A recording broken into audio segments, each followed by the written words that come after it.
Welcome to Blizzard Fire. We hope this video helps fire up your solution. You begin by creating the form and linking responses to a destination spreadsheet so data is ready for analysis.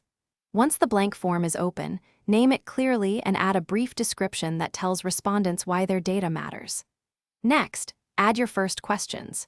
Use short answer for ID, multiple choice for categories, and required toggles for mandatory fields. Make sure to choose the right question types now. This saves time when you move to branching and validation. Now you construct the core of data collection, the questions and the flow.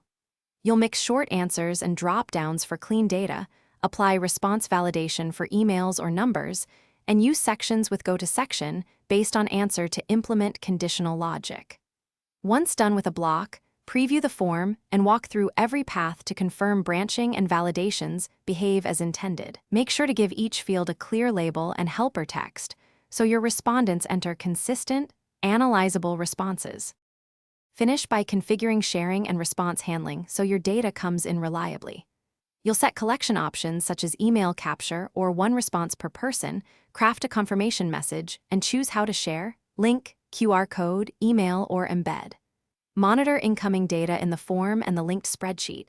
Once responses arrive, clean headers and apply filters.